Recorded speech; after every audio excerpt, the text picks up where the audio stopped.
परंतु दिव्याच्या उजेडाने अथवा चंद्राच्या प्रकाशाने फार तर काय, परंतु ज्या सूर्यापासून सर्व जग प्रकाशित होते त्याच्या प्रकाशाने, या सर्वांच्या प्रकाशाने जे दृष्टीस पडणे हेच ज्याच्या आड येते, म्हणजे जोपर्यंत जग दिसते तोपर्यंत ज्याचा लोप असतो, जोपर्यंत जग दिसते तोपर्यंत ज्याचा लोप असतो व ज्याच्या लोपामुळेच विश्वाचा भास होतो.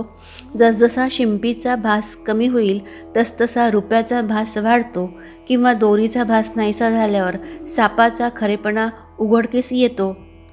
त्याप्रमाणे चंद्र सूर्यादिकांचे हे प्रखर तेज ते ज्या स्वरूपाच्या अंधकारात प्रकाशित होते, अशी जी वस्तू ती अति तेजस्वी असून सर्व भूतांना व्यापून चंद्र आणि सूर्य यांनाही प्रकाश देते. म्हणून या वस्तूच्या प्रकाशापुढे चंद्र आणि सूर्य यांच्या तेजाचा अंधार पडतो.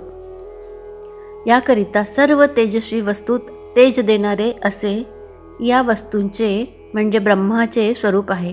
आणि या वस्तूचा प्रकाश झाला असता चंद्र सूर्यासह जगाचा लोप होतो. ज्याप्रमाणे सूर्योदय झाल्यावर नक्षत्रांसह चंद्र निस्तेज होतो, किंवा जागे झाल्यावर स्वप्नात भासलेला सर्व पसारा मावळतो, अथवा संध्याकाळ झाल्यावर मृगजळ आपोआप नाहीसे होते, त्याप्रमाणे ज्या वस्तूचे ठिकाणी कसलाच भास राहत नाही ते माझे मुख्य स्थान होय. त्या ठिकाणी जे गेले ते ज्याप्रमाणे पाण्याचे ओघ समुद्रास मिळाल्यावर माघारी येत नाहीत, त्याचप्रमाणे जगाकडे माघारी येत नाहीत. किंवा मिठाची तयार केलेली हत्तीन समुद्रात बुडवल्यावर जशी माघारी येत नाही, किंवा आकाशात गेलेल्या अग्नीच्या ज्वाला जशा खाली परतून येत नाहीत, किंवा तापलेल्या लोखंडावर टाकलेले पाणी जसे नाहीसे होते म्हणजे माघारी येत नाही, तसे शुद्ध ज्ञान झाल्यामुळे जे माझे ऐक्य पावतात ते पुनर्जन्मापासून मुक्त होतात. तेव्हा बुद्धिरूप पृथ्वीचा राजा जो अर्जुन तो म्हणाला, प्रभो, आपला आज मजवर प्रसाद झाला आहे, परंतु एक माझी विनंती आहे, तिकडे लक्ष द्यावे. तर जे देवाच्या स्वरूपात जाऊन मिळाल्यावर माघारी येत नाही ते पूर्वी देवांच्या स्वरूपापासून भिन्न होते किंवा एकरूपच होते. जर ते अनादिसिद्ध भिन्न असतील तर ते माघारी येत नाहीत हे म्हणणे असंभवनीय होय. कारण असे पहा, भ्रमर फुलातील मकरंद सेवन करण्यास गेले असता कधी फुलेच होतात काय?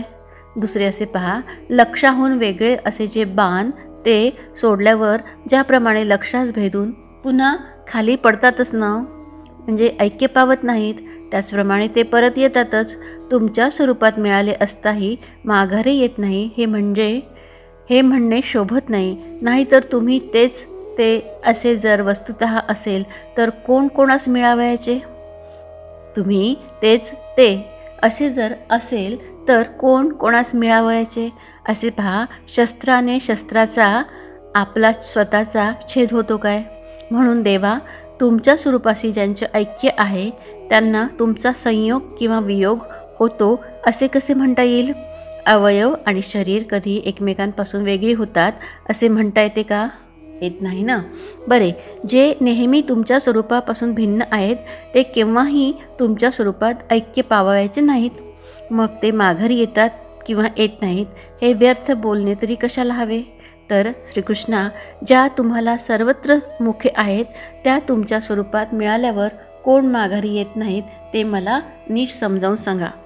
अर्जुनाची ही शंका ऐकून सांगितलेले त्याच्या मनात पूर्णपणे बिंबले असे पाहून सर्वज्ञ शिरोमणी भगवान श्रीकृष्ण यास अतिशय संतोष वाटला. मग भगवान म्हणतात, हे महामते, मद्रूप झाल्यावर जे पुन्हा माघारी येत नाहीत त्यात भिन्न आणि अभिन्न अशा दोन्ही प्रकारचे लोक आहेत. जर विचारदृष्टीने पूर्ण लक्ष देऊन पाहिले तर माझे व त्यांचे स्वरूपात स्वभावताच ऐक्य असते, आणि वरवर विचार करून पाहिले तर ते माझ्यापासून भिन्न आहेत असेही वाटते. ज्याप्रमाणे पाणी हल्ले असता त्यावर येणाऱ्या लाटा पाण्यापासून वेगळ्या दिसतात, बाकी वस्तुतः ते निव्वळ पाणीच होय. किंवा सोन्याचे दागिने सोन्याहून भिन्न दिसतात, पण मग विचारपूर्वक पाहिले असता ते सर्व सोनेच आहे. त्याचप्रमाणे हे किरीटी ज्ञानदृष्टीने पाहिले असता ते मद्रूपच आहेत. एरवी त्यांच्यात आणि माझ्यात जो भिन्नपणा वाटतो तो अज्ञानामुळे, आणि खरोखर वस्तूच्या दृष्टीने पाहिली असता मायोपाधीच्या योगे उद्भवणारे असे भिन्नत्व मज एकाच्या ठिकाणी कोठून असणार? सूर्यबिंबाने सर्व आकाश व्यापून पोटात घातल्यावर त्याचे प्रतिबिंब कोठे दिसणार? व किरणे तरी कशावर पडतील? किंवा अर्जुना, कल्पांतीच्या पाण्याला ओहोटी आणि भरती असते काय? परंतु विकाररहित असा जो मी, त्या मला भेद आणि अभेद कोठून असणार? परंतु ओघाच्या अनुरोधाने जसे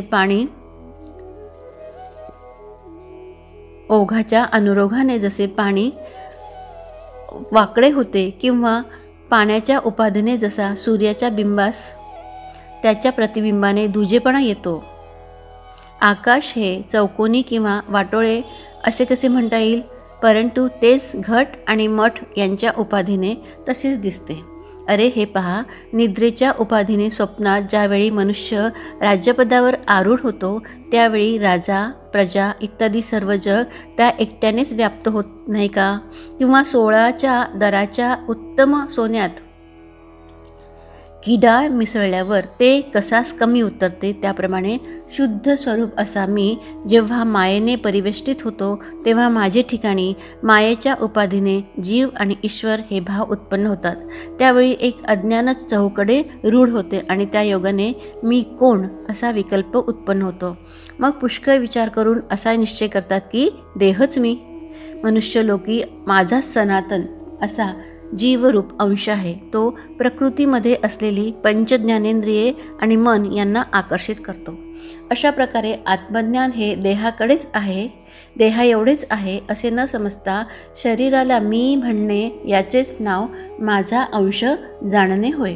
वाऱ्यामुळे समुद्रावर लाटा उत्पन्न होतात, त्या जसा समुद्राचा एक लहानसा अंश असे दिसते, त्याचप्रमाणे हे पांडुसुद्धा देहाचा अहंकार उत्पन्न झाल्यावर त्या जड देहाचा जो चालक, तो या मृत्यूलोकात जीवरूपी मीच होय. त्याच जीवाच्या दृष्टीने जो हा अखंड व्यापार चालतो त्याला जीवलोक सृष्टी असे म्हणतात. अरे, ज्या ठिकाणी जन्म आणि मृत्यू हे खरे म्हणून मानले जातात, त्या ठिकाणाला मी जीवलोक म्हणजे संसार असे म्हणतो. अशा प्रकारच्या या जीवलोकात ज्याप्रमाणे चंद्र हा पाण्यापासून वेगळा असताही पाण्यात प्रतिबिंब पडल्यावर त्यात आहे असा भासतो, त्याचप्रमाणे मी आहे असे समज. अर्जुना, स्फटिकाचा मणी कुंकुमावर ठेवला असता तो तांबडा दिसतो, तथापि तो काही तांबडा नव्हे. त्याप्रमाणे माझे अनादीपण मोडत नाही आणि अक्रियत्व ही भंगत नाही. तथापि मला करता भोगता असे जे म्हणतात ते केवळ अज्ञान आहे असे समज. किंबहुना शुद्ध असा हा आत्मा प्रकृतीशी ऐक्य पावून प्रकृतीचे उपाधीने तिच्या धर्माचा अधिकार स्वीकारतो. मग मन व श्रोत्रादी 5 इंद्रिये ही माझी आहेत असे म्हणून त्यांचे व्यापार मी करतो असे म्हणतो. ज्याप्रमाणे स्वप्नात संन्याशाने आपणच आपले कुटुंब बनून संसार थाटावा व त्याच्या मोहाने सैरावैरा धावावे, म्हणजे संसारातील सुखदुःख भोगावे, त्याप्रमाणे आपली विस्मृती झाल्यावर आत्मा हा आपले स्वरूपही तिजसारखेच आहे असे मानून तिच्या अनुरोधाने तिचीच कार्य करतो. मनरूपी रथावर बसून श्रवणाच्या द्वाराने बाहेर निघून शब्दरूपी रानात संचार करतो. तोच प्रकृतीचा लगाम हातात धरून त्वचेच्या द्वाराने स्पर्शरूपी घोर वनात जातो. एखाद्या वेळेस नेत्राच्या द्वाराने बाहेर पडून रूपविषयाच्या डोंगरावर स्वच्छंदाने हिंडतो, किंवा हे सुभटा जिव्हेच्या द्वाराने बाहेर पडून रसाच्या गुहेत हिंडतो, किंवा माझा अंश जो हा जीव तो नाकाच्या द्वाराने बाहेर पडून सुगंधाच्या अरण्यात हिंडतो. याप्रमाणे देह आणि इंद्रिय यांचा नायक जे मन ते धरून पंचेंद्रियांचे विषय जे शब्दाधिक त्यांचा उपभोग घेतो. केव्हा तर वायू जसा पुष्पादिकांपासून सुगंध घेऊन जातो, तसा हा जीव जेव्हा पूर्वीचे शरीर टाकून दुसरे शरीर धारण करतो, तेव्हा मन आणि इंद्रिये आपल्याबरोबर घेऊन जातो. पण जीवाचे कर्तृत्व किंवा भोक्तृत्व तेव्हाच दृष्टीस पडते की जेव्हा तो एखाद्या शरीरात प्रवेश करतो. ज्याप्रमाणे एखाद्या संपन्न विलासी पुरुषाचे ऐश्वर्य तेव्हाच दृष्टीस पडते की जेव्हा तो एखाद्या नगरात राहावयास येतो. त्याचप्रमाणे ज्यावेळेस जीव देह धारण करतो त्यावेळेसच जीवाच्या अहंकाराची वाढ किंवा विषयेंद्रियांची घामघूम धामधूम दिसून येते. अथवा शरीर जर टाकले तर जीव आपल्याबरोबर नेहमी असणारे मन आणि इंद्रियही आपली संपत्ती घेऊन जातो.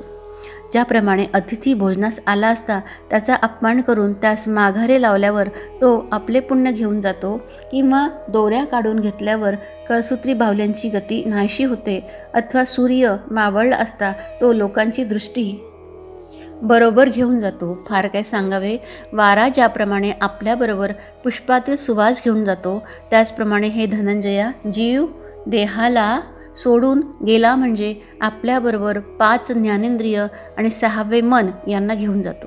तो जीव कर्ण, नेत्र, त्वचा, जिव्हा आणि घ्राण तसेच मन यावर सत्ता ठेवून विषयांचा उपभोग घेतो. मग येथे असता स्वर्गलोकात ज्या ज्या ठिकाणी जीव देहाचा स्वीकार करतो त्या त्या ठिकाणी मनाधिक 6 इंद्रियांचा पुन्हा पसारा घालतो. अर्जुना, दिवा मालवल्यावर तो जसा आपल्या तेजासह नाहीसा होतो तसाच तो फिरून लावल्यावर आपल्या तेजासह फाकतो. तर अर्जुना, अज्ञानाच्या दृष्टीला अशा प्रकारे जीवाचे सर्व कर्तृत्व आहे असे वाटते, कारण आत्माच या देहामध्ये आला आणि यानेच विषयांचा उपभोग घेतला, अथवा तोच हा देह सोडून गेला, हेच खरे असे ते लोक मानतात.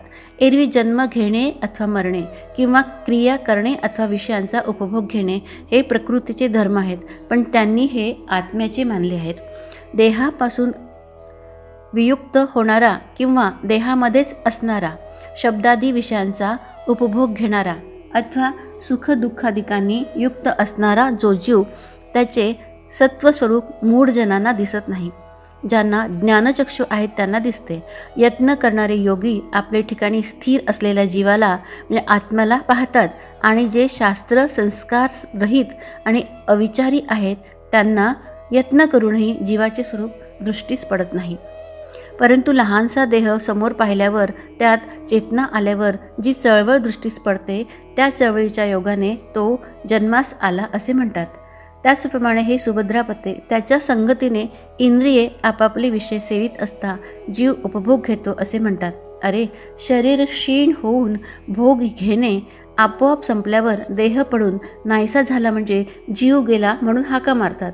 हे पांडवा, झाड हालत असले म्हणजेच वारा वाहतो आहे असे समजावे, आणि तोच वृक्ष हालेनासा झाला म्हणजे वारा नाही असे समजायचे की काय? किंवा आरसा समोर ठेवून आपले रूप त्यात पाहिले म्हणजेच आपण आहो असे मानावे, तर आरशात पाहण्याचे अगोदर आपले रूप नव्हते की काय?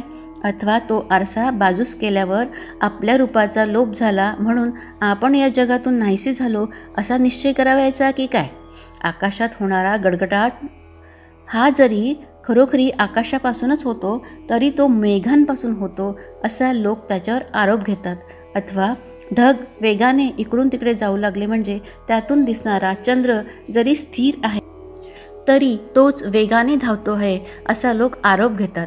त्याप्रमाणे मोहाने आंधळे झालेले ते लोक देह उत्पन्न होतो किंवा नाहीसा होतो म्हणजे अविक्रिय असा आत्माच उत्पन्न होतो किंवा नाहीसा होतो असा निश्चय करतात. या शरीरात आत्मा आपल्या ठिकाणीच असून देहाच्या धर्मास फक्त साक्षीभूत आहे. या दृष्टीने पाहणारे लोक निराळेच आहेत. देह हा जीवाची राहण्याची पिशवी आहे असे ज्ञानाच्या प्रकाशाने पाहून ज्यांचे डोळे त्यात गुंतत नाही, ज्याप्रमाणे ग्रीष्म ऋतूत पुष्कळ ढग आले तरी त्यातून सूर्याचे किरण बाहेर आल्याशिवाय राहत नाही, त्याचप्रमाणे ज्ञानाच्या प्रभेने ज्यांची स्फूर्ती स्वरूपाच्या ठिकाणपर्यंत पोचली आहे ते ज्ञानी आत्मा हा अकर्ता आहे असे म्हणतात. ज्याप्रमाणे नक्षत्रांनी भरलेले आकाश प्रतिबिंब पडल्यावर समुद्रात दिसले म्हणून ते वरून गळून खाली पडले नाही हे खचित आहे. आकाश आकाशाची जागी आहे व समुद्रात दिसते ते प्रतिबिंब खोटे आहे. त्याप्रमाणे देहात असलेला जीव हा आत्माच आहे. लाटांच्या सपाट्यात चंद्राचे तुकडे तुकडे झालेले दृष्टीस पडतात, परंतु तोच चंद्र पाहू गेले असता आपले जागीच कायम आहे. किंवा डबक्यात पाणी साचल्यावर त्यात सूर्य दिसतो व तेच पाणी आटल्यावर तो दिसत नाही, परंतु सूर्य पाहू गेले असता आपले ठिकाणीच असतो. त्याचप्रमाणे देह उत्पन्न झाल्यावर व नाहीसा झाल्यावर मी उत्पन्न होत नाही आणि मी मरत नाही. अशा दृष्टीने जे मला पाहतात मातीचे घट अथवा मठ तयार करून पुन्हा जरी मोडून टाकले तरी त्या घटमठात दिसणारे आकाश हे जसेचे तसेच कायम असते. त्याप्रमाणे अखंड मी आत्मसत्ता त्या सत्तेच्या आधारावर अज्ञानदृष्टीने देह होतात आणि जातात असे दिसते. आत्मा हा वाढत नाही आणि ओहोटही पावत नाही, चेष्टा करवीत नाही आणि करीतही नाही. ज्यांना हे यथार्थ ज्ञान आत्मज्ञान झाले आहे तेच जाणतात आणि ज्ञान प्राप्त होईल. बुद्धी परमाणूंचाही झाडा घेईल आणि तो सकल शास्त्रात निपुण होईल. परंतु इतका शास्त्रसंपन्न होऊ नये. जर त्या मनुष्याच्या मनात वैराग्याचा लेश नसला तर मग सर्व व्यापक असा जो मी, त्या माझी भेट त्याला होणारच नाही. त्याचप्रमाणे सर्व शास्त्रे जरी मुखोद्गत असली आणि अंतःकरणात जर विषयांचे चिंतन असले तर अर्जुना खचित त्याला माझी प्राप्ती कधीच व्हावयाची नाही. अरे असे पहा, स्वप्नात ग्रंथ जरी मुखोद्गत झाले तरी त्या योगाने संसारातून मुक्त होता येईल का? किंवा घरात असलेले वडिलोपार्जित ग्रंथ रक्षण करून ठेवल्याने ते वाचले असे म्हणता येईल का? अथवा डोळे बांधून मोती जर नाकास लावली तर त्यांचे पाणी व किंमत कळेल का? त्याचप्रमाणे चित्तात अभिमान बाळगून तोंडाने सर्व शास्त्रे जरी पाठ म्हटली आणि असे कोट्याविधी जन्म गेले तरी त्यास माझी प्राप्ती कधीच होणार नाही. जो मी एकच असून प्राणीमात्रास व्यापून राहिलो आहे त्या माझी व्याप्ती कशी आहे हे तुला स्पष्ट करून सांगतो, ऐक. जे सूर्याच्या ठिकाणी असलेले तेज सर्व जगाला प्रकाशित करते आणि जे अग्नी व चंद्र यांच्या ठिकाणी तेज आहे ते तेज माझे आहे असे समज. तर ज्या सूर्याच्या तेजाने सर्व विश्वरचना दृष्टीस पडते ते तेज सूर्यासकट माझे आहे असे जाण. हे पांडुसुता, सूर्याच्या तेजाने पाणी शोषण करून घेतल्यावर पुन्हा पृथ्वीस जो ओलावा येतो तो आणणारी जी चंद्राच्या ठिकाणची प्रभा तीही माझीच होय. आणि दहन करणे किंवा पाचन करणे ही जी अग्नीच्या ठिकाणी असलेली अमर्याद तेजवृद्धी ती माझीच आहे.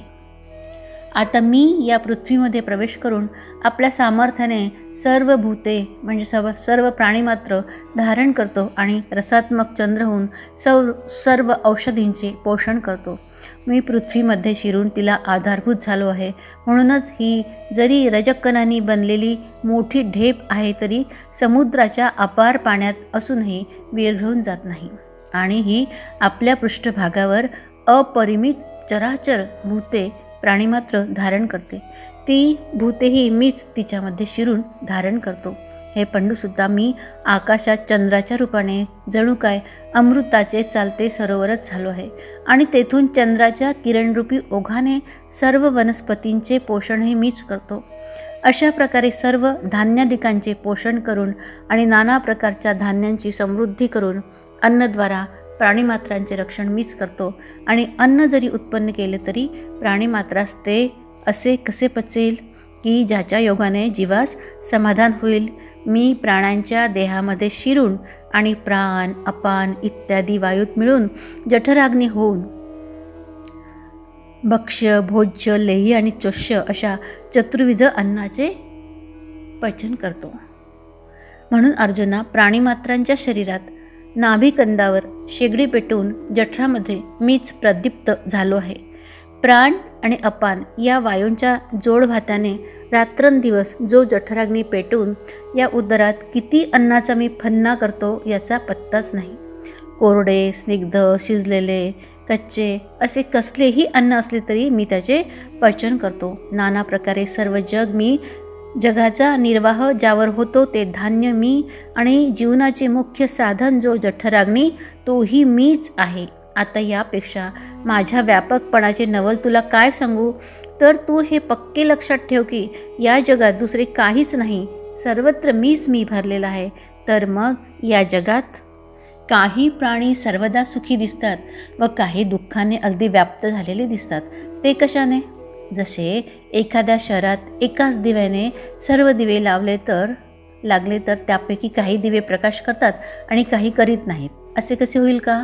अशा प्रकारचे तर्कवितर्क जर तू आपल्या मनात करीत बसला असशील तर त्यांचेही चांगले निवारण करतो ते ऐक. हे पहा, सर्वत्र मी भरलेला आहे ही गोष्ट तर अगदी निर्विवाद आहे, परंतु प्राण्याच्या बुद्धीच्या कल्पनेप्रमाणे मी त्यास भासतो.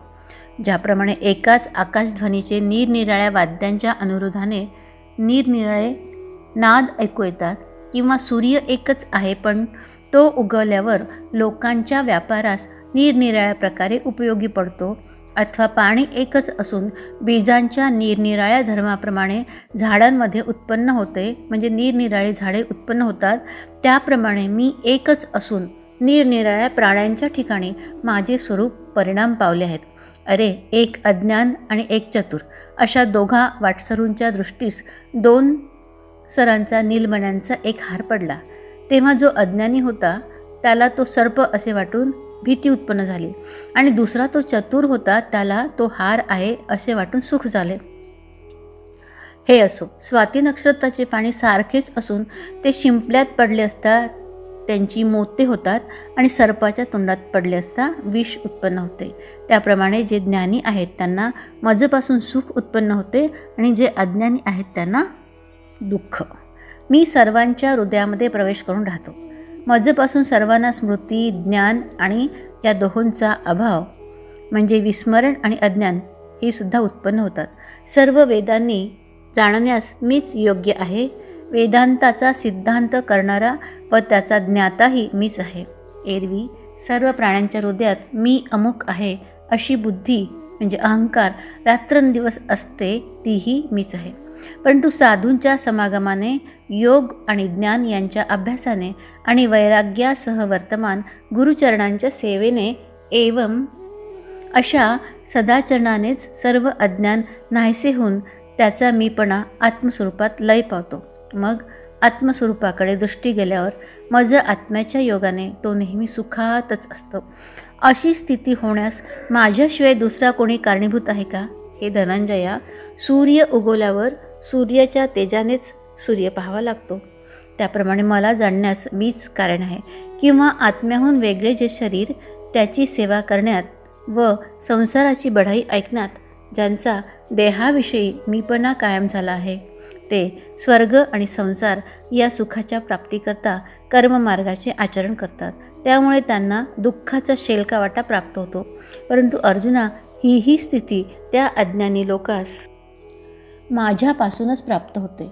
ज्याप्रमाणे जागा असणारा मनुष्यच स्वप्न आणि निद्रा या अवस्थांचा उपभोग घेतो, परंतु दिवसा ढगांनी आकाश व्यापले म्हणजे उजेड कमी होतो, हेही उजेडानेच जसे समजते, त्याचप्रमाणे माझे विषयी अज्ञान उत्पन्न होऊन प्राणी विषयांचे सेवन करतात, तेही माझ्या सत्तेने होते. याप्रमाणे धनंजया, निद्रेला किंवा जागृतीला जसे मूळ ज्ञानच कारण आहे, त्याप्रमाणे या ज्ञानी आणि अज्ञानी अशा जीवांना मीच मूळ आहे. हे धनुर्धरा, ज्याप्रमाणे सर्पाच्या किंवा दोरीच्या भासास दोरीच कारण आहे, त्याचप्रमाणे ज्ञान आणि अज्ञान यांच्या वृद्धीस मी सिद्धच कारण आहे. म्हणून हे धनंजया, माझे खरे स्वरूप न समजल्यामुळे वेद मला जाणण्याकरता खटपट करू लागला. तो त्याच्या शाखा झाल्या. तथापि त्या वेदाच्या 3ही शाखांनी ऋक्, यजु आणि साम यांनी माझेच वर्णन केले आहे. ज्याप्रमाणे पूर्व पश्चिम वाहिनी नद्यास समुद्रच आश्रयस्थान होतो, आणि ज्याप्रमाणे महासिद्धांताजवळ म्हणजे ब्रह्माजवळ श्रुतींची मती कुंठित होते, अथवा गंध गुणयुक्त आकाशात वायूंचे वाहने बंद पडते, त्याप्रमाणे सर्व श्रुती ज्या ठिकाणी लाजून स्तब्ध होतात ते ब्रह्मस्वरूप मीच प्रकट करतो. नंतर श्रुतींसह सर्व जग ज्या ठिकाणी लय पावते ते शुद्ध आत्मज्ञान जाणणारा मीच आहे.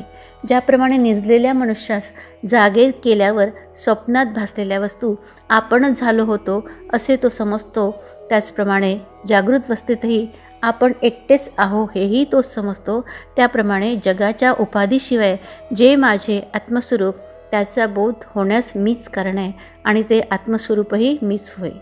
वीरा अर्जुना, ज्याप्रमाणे कापूर जाळल्यावर मागे त्याची काजळी राहत नाही आणि अग्नीही राहत नाही, त्याचप्रमाणे अज्ञानाचा समूळ नाश करणारे जे ज्ञान, तेही ज्या वेळेस लय पावते त्यावेळेस ते नाही असेही म्हणता येत नाही, आणि आहे असेही म्हणणे शोभत नाही.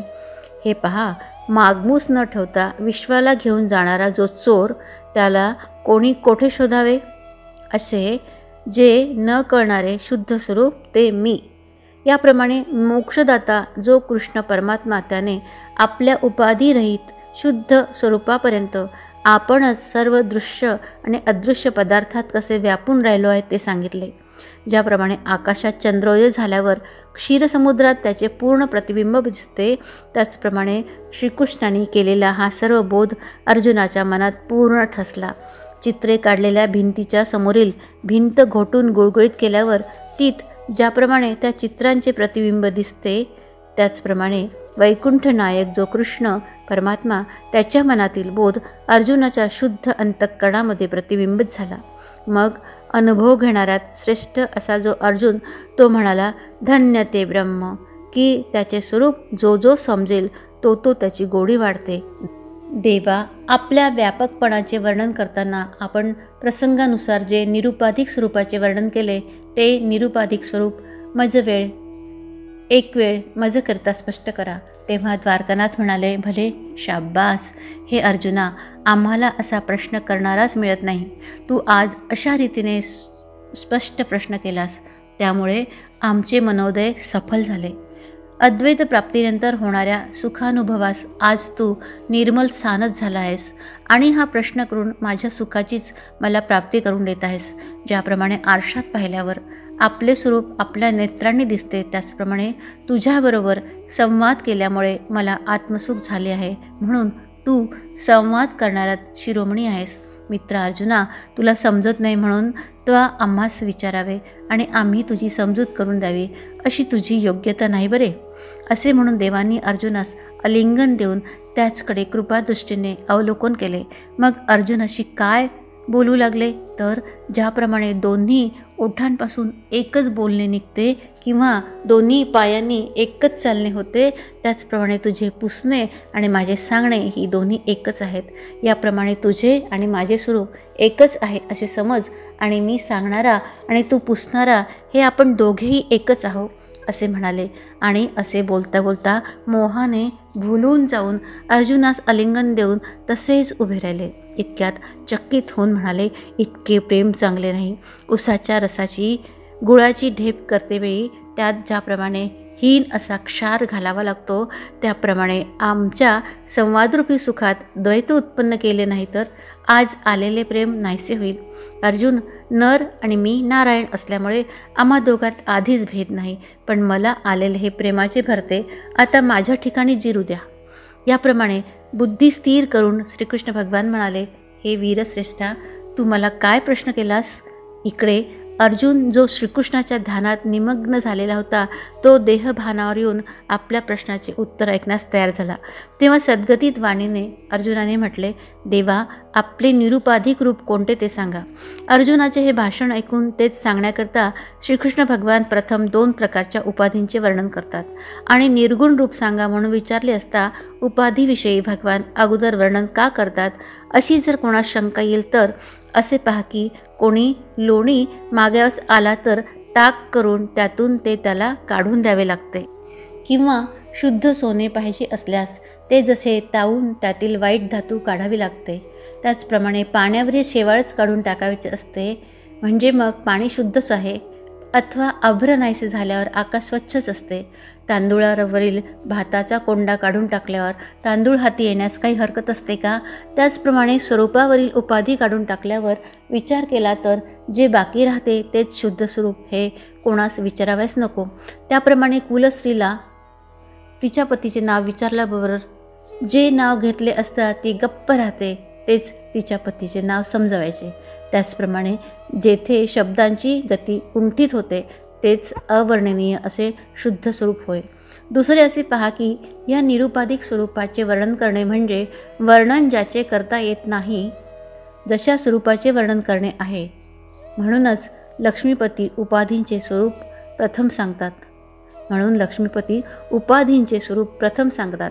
शुद्ध प्रतिपदेच्या चंद्राची कोर दाखवते वेळी ज्याप्रमाणे एखाद्या झाडाच्या फांदीच्या आधाराने ती दाखवावी लागते, त्याप्रमाणे निरुपाधिक स्वरूपाचे लक्षण सांगते वेळी उपाधीचे स्वरूप सांगावे लागते. या लोकी क्षर आणि अक्षर हे 2च पुरुष म्हणजे पदार्थ आहेत. सर्व भूतांना क्षर म्हणतात आणि कूटस्थाला म्हणजे मायोपाधियुक्त जीवाला अक्षर म्हणतात. मग श्रीकृष्ण म्हणतात, हे सव्यसाची या संसाररूपी नगराची वस्ती अगदी लहान 2 पुरुषांची आहे. ज्याप्रमाणे सर्व आकाशात काय ते दिवस म्हणजे उजेड आणि रात्र काळोख हीच नांदतात, त्याचप्रमाणे संसाररूपी राजधानीत हे दोघेच राहतात. आणखी एक तिसरा पुरुष आहे, परंतु त्याला त्या दोघांचे नाव देखील सहन होत नाही, कारण तो येथे आला असता नगरासह त्या दोघांचा नाश करतो. परंतु त्या तिसऱ्याची गोष्ट आता राहू दे. अगोदर जे या संसाररूपी नगरात वस्ती करण्याकरता आले आहेत त्या दोघांविषयी सांगतो ते एक. त्यापैकी एक आंधळा, वेडा आणि पंगू असा आहे आणि दुसरा सर्व अवयवांनी परिपूर्ण आहे. पण दोघे एका गावात राहिल्याने त्यांचा संग जडला. त्या एकाचे नाव क्षर आणि दुसऱ्याचे नाव अक्षर. या दोघांनीच हे संसाररूपी नगर व्यापून टाकले आहे. आता क्षर म्हणून आहे तो कोण आणि अक्षर म्हणतात कुणाला, त्याची लक्षणे काय हे सर्व तुला फोड करून सांगतो. तर अर्जुना, महतत्वापासून गवताच्या काडीपर्यंत सर्व जे काही लहान व थोर चालणारे अथवा स्थिर किंवा मन व बुद्धी या समजणारे, जे पंचमहाभूतांनी बनलेले, नावारूपात येणारे आणि सत्व, रज आणि तम या 3 गुणांच्या टाकसाळीतून बाहेर पडणारे, ज्या सोन्याने भूताकृतीचे नाणे तयार होते आणि ज्या द्रव्याने काळास जुगार खेळता येतो, विपरीत ज्ञानाने जे जाणता येते व प्रतिक्षणी उत्पन्न होऊन लय पावते, अरे भ्रांतिरूपी अरण्यात म्हणजे मायेत शिरून जे सृष्टीरूपी अवयव उत्पन्न करते, फार काय सांगावे, ज्याला जग असे म्हणतात, ते जे 7व्या अध्यायात 8 प्रकारच्या प्रकृतीने वर्णन केले आहे आणि 13व्या अध्यायात 36 प्रकारांनी क्षेत्राच्या रूपाने वर्णन केले आहे. या मागील गोष्टी कशाच पाहिजे? अरे आता याच अध्यायात वृक्षाकार रूपाकृतीने जे तुला सांगितले ते चैतन्य आपल्यास नगरात राहणारा मी पुरुष आहे असे मानून सर्व रूपाने आपणच या जगात नटले आहे. विहिरीत पडलेले आपले प्रतिबिंब पाहून हा कोणी दुसरा सिंह आहे असे मानून रागाने त्याचा नाश करण्याकरता जसा सिंह विहिरीत उडी घालतो किंवा आकाशापासून उत्पन्न होणाऱ्या प्राण्यात जसे आकाशाचे प्रतिबिंब दिसते, तसे मायेच्या उपाधीने चैतन्य जगदाकार बनते. अर्जुना, याप्रमाणे सृष्टीरूपी नगरात आत्मा आपल्या स्वरूपाच्या विस्मृतीने स्वस्थ निद्रा करतो. मग स्वप्नात जसा एखादा पुरुष अंथरूण पाहून त्यावर निसतो, तसा आत्मा या जगात स्वस्थ झोप घेतो. मग निद्रेच्या भरात मी सुखी आहे, मी दुःखी आहे असा घोरत पडतो आणि अहंकार आणि ममता यांच्या सपाटात सापडून बरळतो. हा माझा बाप, ही माझी आई, मी गोरा, मी काळा, मी पूर्ण आहे, हा माझा मुलगा, ही संपत्ती, ही स्त्री माझीच आहे. याप्रमाणे स्वप्नाच्या आधाराने स्वर्ग आणि संसार यात जे चैतन्य निमग्न झाले आहेत त्याला अर्जुना क्षर पुरुष असे म्हणतात. आता ज्याला क्षेत्रज्ञ असे म्हणतात, ज्या दशे सर्व जग जीव म्हणते आणि जो आत्मस्वरूपाच्या विस्मृतीने सर्व भूतात संचार करतो, त्या जीवात्म्याला क्षरपुरुष असे म्हणतात. कारण तो सर्व वस्तूत व्यापक असतो म्हणून त्याला पुरुष हे नाव प्राप्त झाले. शिवाय तो देहात वास करतो म्हणूनही त्याला पुरुष असे नाव आहे. आणि त्याच्यावर क्षरपणाचा खोटा आळ आला आहे, कारण त्याने उपाधीला नुसता स्पर्श केलेला आहे. ज्याप्रमाणे हलणाऱ्या पाण्यात चंद्राचे प्रतिबिंब हलते असे वाटते, त्याप्रमाणे विकाराच्या उपाधींनी आत्मा उपाधियुक्त भासतो. नंतर तेच हलणारे पाणी नाहीसे झाल्यावर त्यात दिसणारे चंद्र प्रतिबिंबही नाहीसे होते. त्याचप्रमाणे उपाधीचा नाश झाल्यावर चैतन्य उपाधिरहित दिसते. याप्रमाणे उपाधींच्या योगाने चैतन्यास क्षणिकत्व प्राप्त होते आणि असा कमीपणा आल्याने त्याला क्षर असे म्हणतात. अशा प्रकारे सर्व जीव चैतन्यास क्षर असे म्हणावे. आता अक्षराची लक्षणे कोणती ते उत्तम प्रकारे सांगतो. तर अर्जुना, दुसरा जो अक्षर पुरुष तो ज्याप्रमाणे सर्व पर्वतात मेरू पर्वत मध्यस्थ आहे त्याप्रमाणे मध्यस्थ आहे. कारण तो मेरू पर्वत पृथ्वी, पाताळ आणि स्वर्ग या 3 लोकात अखंड आहे. त्याप्रमाणे जो ज्ञान किंवा अज्ञान यापैकी एकातही पडत नाही. यथार्थ ज्ञानाने ऐक्य होणे किंवा विपरीत ज्ञानाने द्वैत पावणे. यथार्थ ज्ञानाने ऐक्य होणे किंवा विपरीत ज्ञानाने द्वैत पावणे या 2 स्थितींमधील जी केवळ अज्ञान स्थिती म्हणजे उदासीनता, तेच ज्याचे स्वरूप होय. माती भिजवून तिचा गोळा करावा, मग तिचे भांडे घडवायचे पूर्वी तिचा मातीपणा तर गेलेला असतो व तिला मडक्याचाही आकार नसतो. त्या गोळ्याप्रमाणे या अक्षर पुरुषाची मधली स्थिती आहे. समुद्र आटल्यावर त्यात लाटाही नसतात किंवा पाणीही नसते. त्याप्रमाणे जी आकाररहित स्थिती पार्था जागृत अवस्था जाऊन स्वप्नावस्था येण्याच्या मधील जी निद्रावस्था, त्याप्रमाणे ज्याचे स्वरूप आहे आणि जगाचा भास नाहीसे होणे व आत्मज्ञानाचा बोध न होणे, या दोहोंमधील जी केवळ अज्ञान दशा, तिलाच अक्षर असे म्हणतात. अमावस्येच्या दिवशी सर्व कला नाहीशा होतात. जे चंद्राचे स्वरूप असते त्याप्रमाणे ज्ञान आणि अज्ञान या विरहित अक्षराचे रूप आहे. हे पहा, सर्व उपाधींचा नाश झाल्यावर ज्या ठिकाणी जीवात्मा विश्रांती घेतो, त्याचप्रमाणे फल आल्यावर झाड त्यात बीजरूपाने असते. त्याप्रमाणे उपाधींचा स्वीकार करणारा उपाधींसह जेथे विश्रांती घेतो त्या स्थानाला अव्यक्त असे म्हणतात. पूर्ण अज्ञान ज्या निद्रावस्थेत असते तिला बीजभाव असे म्हणतात व दुसरी स्वप्न व जागृती स्थिती तिला फलभाव असे म्हणतात. वेदांती लोक ज्या स्थितीला बीजभाव असे म्हणतात त्या स्थितीलाच अक्षर पुरुष असे म्हणतात. तेथून विपरीत ज्ञान प्राप्त होऊन जागृती आणि स्वप्न या रूपांनी फाकते आणि अनेक बुद्धी तरंगरूप रानात संचार करते. अर्जुना, जीवात्मा जेथून विश्वाची मांडणी करीत उठतो त्या दोहांमधील जी भेदस्थिती होय तोच अक्षर पुरुष होय. दुसरा क्षर पुरुष म्हणजे जीव. हा या विश्वात देह धारण करून जागृती आणि स्वप्नावस्था यांचा उपभोग घेतो. या दोन्ही अवस्था ज्याच्यापासून उत्पन्न होतात किंवा ज्या अवस्थेला पूर्ण अज्ञानाने भरलेली अशी निद्रावस्था म्हणतात व जिच्यात ब्रह्मप्राप्तीची उणीव असते. वीरा अर्जुना, खरोखर या निद्रावस्थेपासून जर स्वप्न किंवा जागृती या अवस्था प्राप्त न होतील तर या अवस्थात ब्रह्मप्राप्ती होते असे खास म्हणता येईल. पण या निद्रारूपी आकाशात प्रकृती पुरुषरूपी ढग येऊन स्वप्नरूपी जीव व शरीर यांची वृष्टी होते. हे असो, या खाली विस्तार पावणाऱ्या फांद्यांच्या संसाररूपी वृक्षाचे अक्षर पुरुष हेच मूळ होय. याला पुरुष का म्हणायचे तर हा पूर्णपणे निद्रा घेतो म्हणून व मायारूपी नगरात शयन करतो म्हणून, आणि ज्या गाढ निद्रेत विकार अथवा विपरीत ज्ञान यांचा भास नसतो ते याचे रूप होय. म्हणून याचा सहज नाश होत नाही आणि तो तरी ज्ञानावाचून दुसऱ्या कशानेही नाही. म्हणून वेदांतात हा अक्षर आहे असा सिद्धांत केला आहे. याचप्रमाणे मायेच्या उपाधीने चैतन्य जे जीवात्म्याचे रूप धारण करते त्याला अक्षर पुरुष असे म्हणतात. या दोहोतून उत्तम पुरुष तर निराळ आहे, त्याला परमात्मा म्हणतात. तो अविनाशी ईश्वर या जगत्रयात शिरून त्याचे धारण आणि पोषण करतो. आता या विपरीत ज्ञानाने या विश्वात उत्पन्न होणाऱ्या ज्या जागृत आणि स्वप्न या अवस्था त्या गाढ अज्ञानात लय पावतात.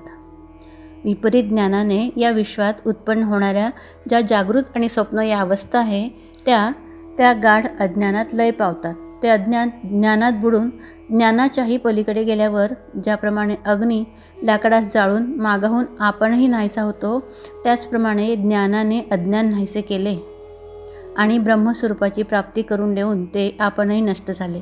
मग असे जे जाणणे पणाशिवाय जाणणे उरले ते अर्जुना, जो उत्तम पुरुष होय की जो शेवटचा तिसरा म्हणून सांगितला आणि जो मागे सांगितलेल्या दोघांहून निराळा होय. अर्जुना, निद्रा आणि स्वप्न यापेक्षा जागृतावस्था जशी निराळ्याच बोधाची असते किंवा सूर्यकिरण आणि मृगजल याहून जसे सूर्यमंडळ अगदीच निराळे, तसा हा उत्तम पुरुष त्या दोघांहून अगदीच वेगळा होय. इतकेच नव्हे तर लाकडात असलेला अग्नी जसा लाकडापासून वेगळा आहे तसा क्षर आणि अक्षर याहून तो वेगळा आहे. कल्पांत समयी ज्याप्रमाणे समुद्राची मर्यादा नाहीशी होऊन सर्वत्र जलमय झाले म्हणजे नदी आणि नद सर्वत्र एक होतात, त्याचप्रमाणे स्वप्न गाढझोप किंवा जागृती यांचा जेथे भास उरत नाही. कसा उरत नाही तर प्रलयकालच्या तेजाने रात्र व दिवस ही गिळून टाकावी त्याप्रमाणे. मग अद्वैत किंवा द्वैत हा भाव राहत नाही. असणे व नसणे हेही कळत नाही आणि जेथे अनुभव घाबरा होऊन नष्ट होतो असे जे काही तत्व आहे ते म्हणजे तो उत्तम पुरुष समज की ज्याला इहलोकी परमात्मा असे म्हणतात. पण अर्जुना, हे बोलणेही इथे न मिळता जीवदशा पत्करूनच होय. ज्याप्रमाणे काठावर उभे असलेल्या मनुष्याने बुडाल्याची वार्ता सांगावी त्या बुडणाऱ्याबरोबरच जो बुडाला तो काय सांगणार? काठावर उभे असलेल्या मनुष्याने बुडाल्याची वार्ता सांगावी, त्याप्रमाणे अर्जुना, विचाररूपी काठावर जोपर्यंत वेद उभे आहेत तोपर्यंतच अलीकडच्या आणि किंवा पलीकडच्या गोष्टी बोलण्यास त्यास शक्ती आहे. म्हणून क्षर आणि अक्षर पुरुष हे दोन्ही अलीकडचे आहेत असे पाहून त्या आत्मस्वरूपाला परपुरुष असे म्हणतात. अशा प्रकारे अर्जुना, परमात्मा या शब्दाने पुरुषोत्तम ओळखावा असे तू समज. एरवी ज्या ठिकाणी शब्द मावळतो, ज्ञान लोप पावते आणि सर्व व्यापार बंद राहतात अशी जी वस्तू आहे अहम ब्रह्म, हा भावही जेथे नाहीसा होतो तेथे सांगणाराच जे सांगावायचे ते होतो आणि द्रष्ट्यासह दृश्य नाहीसे होते. आता बिंब व त्याचे पाण्यात पडलेले प्रतिबिंब यांच्यामध्ये असणारी प्रभा जरी आपल्यास दिसत नाही तरी ती नाही असे कसे म्हणता येईल? किंवा नाक आणि फूल या दोहोंमध्ये जो फुलांचा सुगंध असतो तो जरी आपल्यास दिसला नाही तरी नाही आहे असं कसं म्हणता येईल? त्याचप्रमाणे द्रष्टा आणि दृश्य नष्ट झाल्यावर अमुक वस्तू आहे असे कोण म्हणेल? पण तेच अनुभवाने पाहणे तेच रूप होय. जो प्रकाशित होणाऱ्या वस्तूशिवाय प्रकाशक आणि जो नियम्य पदार्थाशिवाय नियमन करणारा असा जो ईश्वर, तो आपले स्वरूपातच आपण असतो. जो नादब्रह्माला ऐकण्याची शक्ती देणारा नाद, स्वादाला स्वादाची शक्ती देणारा मूळ स्वाद आणि जो ब्रह्मानंदाला आनंदाची शक्ती देणारा जो पूर्णत्वाचा शेवट व सर्व पुरुषांमध्ये श्रेष्ठ पुरुष आणि विश्रांतीला विश्रांतीचे स्थान, जे सुखास सुखच जोडले, तेजास तेज प्राप्त झाले आणि शून्य महाशून्यात लय पावले. जो उदय झाल्यावरही त्यापासून दूर असतो आणि लय झाल्यावरही त्या पलीकडे असतो. फार काय सांगावे, जो सर्वांहून दूर आहे. ज्याप्रमाणे शिंपी अथवा रूपे नसून अज्ञानाला रूपाचा भास करते किंवा अलंकाराच्या रूपाने सोने नाहीसे न होता नाही असे भासते, त्याचप्रमाणे आपण विश्व न होता जो विश्व धारण करतो. हे असो, पाणी व लाटा यात काही वेगळेपणा आहे का? त्याचप्रमाणे जग आणि परमात्म स्वरूप वेगळे नाही. हे विरेशा, जगाच्या संकोचाला आणि विस्ताराला जी कारण आहे, ज्याप्रमाणे पाण्यात पडणाऱ्या प्रतिबिंबास समग्र चंद्र कारण असतो, त्याचप्रमाणे जगाची उत्पत्ती झाली असता ज्याच्यात फरक होत नाही आणि लय झाला असता जो कोठे जात नाही, ज्याप्रमाणे दिवस आणि रात्रही आली असता सूर्यात काही फरक पडत नाही, त्याचप्रमाणे तो कोणात नसतो, कोणाच्यानेही नाश पावत नाही आणि ज्याची तुलना करावयास तो स्वतःच योग्य आहे. ज्या अर्थी मी क्षराच्या पलीकडे आणि अक्षराहूनही उत्तम आहे, त्या अर्थी मी लोकांमध्ये आणि वेदांमध्ये पुरुषोत्तम या नावाने प्रसिद्ध आहे. हे धनंजया, जो आपणच आपल्याला प्रकाशित करतो, फार काय सांगावे, ज्याचे ठिकाणी द्वैत नाही, ते माझे निरुपाधिक रूप असून क्षर आणि अक्षर यांच्या पलीकडचा मी आहे. म्हणून मला वेद आणि लोक हे पुरुषोत्तम असे म्हणतात. अर्जुना, जो ज्ञानी या प्रकारे मला पुरुषोत्तम असे समजतो, तो सर्वज्ञ होऊन सर्व भावे करून मला भजतो. पण हे असो अर्जुना, अशा मज पुरुषोत्तमाला तोच पुरुष जाणतो की ज्याला ज्ञानरूपी सूर्याचा उजेड झाला आहे. ज्याप्रमाणे जागृत झाल्यावर आपल्या स्वप्न भासत नाही, त्याचप्रमाणे ज्ञानाचा उदय झाल्यावर सर्व जग व्यर्थ भासते. आणि माळ हाती घेतली म्हणजे ज्याप्रमाणे तीवर झालेला सर्पाचा भास नाहीसा होतो, त्याचप्रमाणे माझे स्वरूप ज्ञान झाल्याने जगाचा मिथ्याभ्यास नाहीसा होतो. जो सोन्याच्या अलंकाराला सोन्याच्या दृष्टीने पाहतो, तो त्याचे अलंकारत्व व्यर्थ मानतो. त्याचप्रमाणे ज्याला माझे ज्ञान प्राप्त होते, त्याला ज्ञाता श्रेय आणि ज्ञान ही त्रिपुटी नाहीशी होते. मग तो म्हणतो, मीच एक स्वतःसिद्ध सच्चिदानंद सर्वत्र आहे. अशा अद्वैत दृष्टीने जो मला जाणतो, त्याने सर्व जाणले हे म्हणणे देखील शोभत नाही, कारण त्याला द्वैताचा भाव कोठेच उरलेला नसतो. म्हणून अर्जुना, तोच माझे भजन करण्यास अधिकारी होय. ज्याप्रमाणे आकाशास आलिंगन देण्यास आकाशच योग्य होय, क्षीरसागराला ज्याप्रमाणे क्षीरसागराचीच मेजवानी करणे योग्य होय, अथवा ज्याप्रमाणे अमृतरूप होऊनच अमृतास मिळावे लागते, उत्तम सोन्यात उत्तम सोनेच मिसळल्यावर त्याची एक किंमत लागते, त्याप्रमाणे मद्रूप झाल्यावर माझी भक्ती करण्यास पुरुष योग्य होतो. असे पहा की समुद्राहून गंगा जर निराळी असती तर ती समुद्रास कशी मिळाली असती. म्हणून मद्रूप झाल्याशिवाय माझी भक्ती प्राप्त होत नाही. याप्रमाणे समुद्रातील लाटा जशा सर्व प्रकारे समुद्राहून भिन्न नाहीत, त्याचप्रमाणे जो माझे भजन करतो त्याच्यात आणि माझ्यात द्वैत नसते. सूर्य आणि प्रभा यांच्यात जसे ऐक्य आहे तसे माझे भजन केले असता माझ्यात आणि भक्तात अंतर राहत नाही. हे निष्पापा, याप्रमाणे हे अत्यंत गुह्य शास्त्र मी तुला सांगितले. अर्जुना, हे जाणल्याने मनुष्य बुद्धिमान आणि कृतकृत्य होतो. याप्रमाणे 15व्या अध्यायात सांगावयास आरंभ केल्यापासून सर्व शास्त्रांनीच प्राप्त होणारा असा उपनिषदरूपी कमलदलातून गीतारूपी सुवास सर्व जगभर फाकला. जी गीता वेदाचे मंथन करून श्री व्यासमुनींच्या ज्ञानरूप हाताने काढलेल्या लोण्याप्रमाणे होय. जी गीता ज्ञानामृताने भरलेली दुसरी भागीरथी नदीच होय व आनंदरूपी चंद्राची 17वी कला होय आणि विचाररूपी क्षीरसागराचे मंथन करून काढलेल्या लक्ष्मीप्रमाणेच होय. म्हणून या गीतेस तिच्या पदरूपी वर्णाने आणि अर्थरूपी जीव प्राणाने माझ्याशिवाय गतीच नाही. हिच्या समोर क्षर आणि अक्षर प्राप्त झाले असता त्यांचे पुरुषत्वही नाहीसे करते व मग पुरुषोत्तमास आपले तन मन अर्पण करते. म्हणून हल्ली जी तू गीता ऐकलीस तिने मला वरल्यामुळे पतिव्रता हे नाव तिला मिळाले. खरोखर ही गीता म्हणजे बोलून वर्णन करण्याजोगे शास्त्र नाही, परंतु संसारास जिंकण्याचे एक शस्त्रच आहे. गीतेची अक्षरे ही आत्मभाव उत्पन्न करणारे मंत्रच होय. आत्मप्राप्ती करून देण्याची हिच्या अक्षरात शक्ती आहे. अर्जुना, तुला ही जी गीता सांगितली तो प्रकार कसा झाला म्हणशील तर माझे जवळील गुप्त ठेवा आज बाहेर पडला. ज्याप्रमाणे गौतम मुनींनी तपश्चर्या करून शंकराचे जटेतून गंगावर काढले, त्याप्रमाणे जो चैतन्य शंभू मी त्या माझे जटेतून गीतारूपी गंगा काढण्यास तू गौतम झालास. आपले चांगलेपणाचा अनुभव घेण्यास जसा आरसा समोर घ्यावा लागतो तसा हे धनंजया आत्मस्वरूप पाहण्यास गीतारूप आरसाच घ्यावा लागतो. ज्याप्रमाणे आकाशातील चंद्र आणि नक्षत्रे ही सर्व समुद्रात प्रतिबिंबित होतात, त्याचप्रमाणे गीतेसह मला तू आपल्या अंतःकरणात प्रतिबिंबित केलेस. अर्जुना, तुझ्या ठिकाणचा त्रिविध तापरूपी मल गेल्यामुळे तू गीतेसह माझे राहण्याचे ठिकाण झाला आहे. परंतु फार काय सांगावे, गीता ही केवळ माझी ज्ञानवल्ली आहे व तिला जो जाणतो तो या सर्व मोहापासून मुक्त होतो.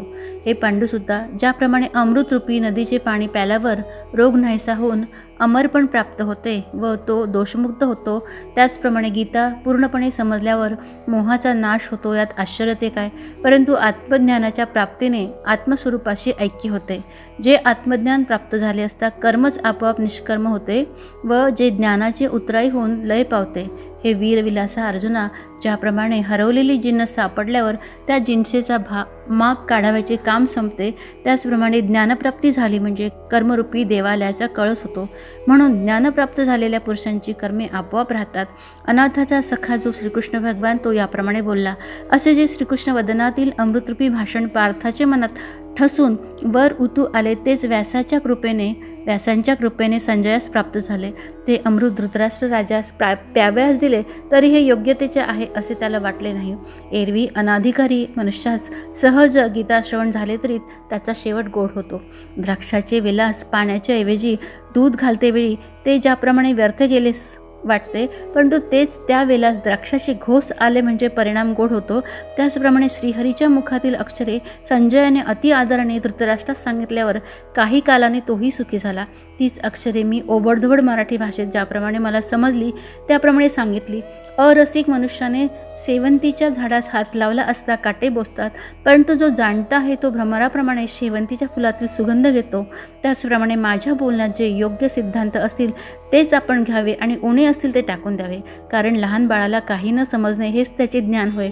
परंतु नेणते जरी बाळ असले तरी त्याचे ते अज्ञान पाहून आईबापास अति हर्ष होऊन ते कौतुक म्हणतात. त्याचप्रमाणे तुम्ही संत माझे आईबाप आहात आणि तुमच्या दर्शनाने मला प्रेम उत्पन्न झाले आहे.